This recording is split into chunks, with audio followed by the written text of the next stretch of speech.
because nature always strikes back.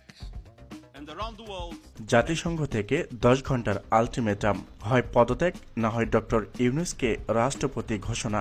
দর্শক, আন্তর্জাতিক মাতৃভাষা দিবসের রাতে বাংলাদেশের উপর নেমে এলো এক বিশ্ব সম্প্রদায়ের নজরবিহীন চাপ। ডোনাল্ড ট্রাম্পের পর এবার সরাসরি ময়দানে নামল জাতিসংঘ। আজ রাতে নিউ ইয়র্কে জাতিসংঘের সদর দপ্তর থেকে এক জরুরি বার্তায় জানানো হয়েছে, আগামী 10 ঘন্টার মধ্যে বর্তমান সরকারকে পূর্ণ পদত্যাগ করতে হবে, না হয় ডক্টর ইউনূসকে রাষ্ট্রপতি হিসেবে আনুষ্ঠানিকভাবে ঘোষণা করতে হবে। অন্যথায় বাংলাদেশ জাতিসংঘের শান্তিরক্ষা মিশনে থাকা কর্মকর্তাদের ফিরিয়ে নেওয়া এবং কঠোর অবরোধেরও হুমকি দেওয়া হয়েছে।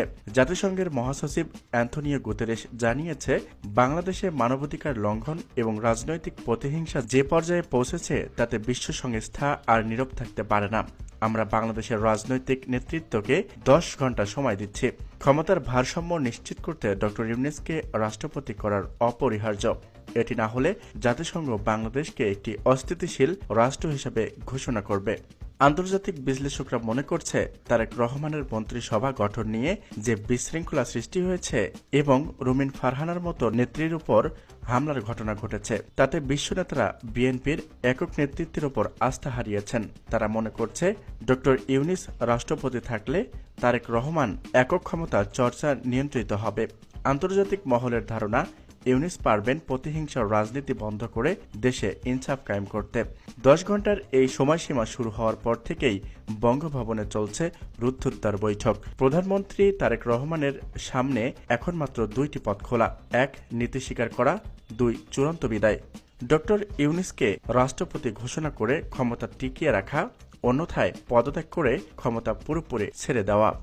সরকারের প্রভাবশালী 2 মুখপাত্র জাইমা রহমান, অন্যদিকে সরকারের 2 প্রভাবশালী জাইমা রহমান এবং নতুন শিক্ষামন্ত্রী হাসনাত আব্দুল্লাহকে নিয়ে তারেক রহমানের একক বৈঠকে বসেছেন। সূত্র বলছে, জাইমা রহমান এই মুহূর্তে নমনীয় হওয়ায় পরামর্শ দিলেও হাসনাত আব্দুল্লাহর সার্বভৌমত্ব রক্ষার প্রশ্নে অটল থাকার কথা বলছেন। তবে জাতিসংঘের অবরোধের ভয়ে দলের ভেতরেই তারেক রহমানের উপর পদত্যাগের চাপ বাড়ছে। আন্তর্জাতিক আলটিমেটামের খবর ছড়িয়ে পড়ার পর রাজনৈতিক কূটনৈতিক এলাকায় গুরুত্বপূর্ণ স্থাপনায় কড়া নিরাপত্তা ব্যবস্থা জোরদার করা হয়েছে। সাধারণ মানুষের মধ্যে উদ্বেগ বেড়েছে, 10 ঘন্টা পর কি হবে তবে বাংলাদেশের বিচ্ছিন্ন রাষ্ট্রের পরিণত। সাধারণ মানুষের মাঝে উদ্বেগ বাড়ছে, 10 ঘন্টা পর কি তবে বাংলাদেশ এক বিচ্ছিন্ন রাষ্ট্রে পরিণত হবে? এদিকে কি তারেক রহমান বিশ্ব শক্তির কাছে মাথা নত করবেন, নাকি ডক্টর ইউনূসকে রাষ্ট্রপতি ঘোষণা করবেন? এ নিয়ে আপনাদের মূল্যবান মতামত আপনাদের কাছেই জানতে চাই। আপনার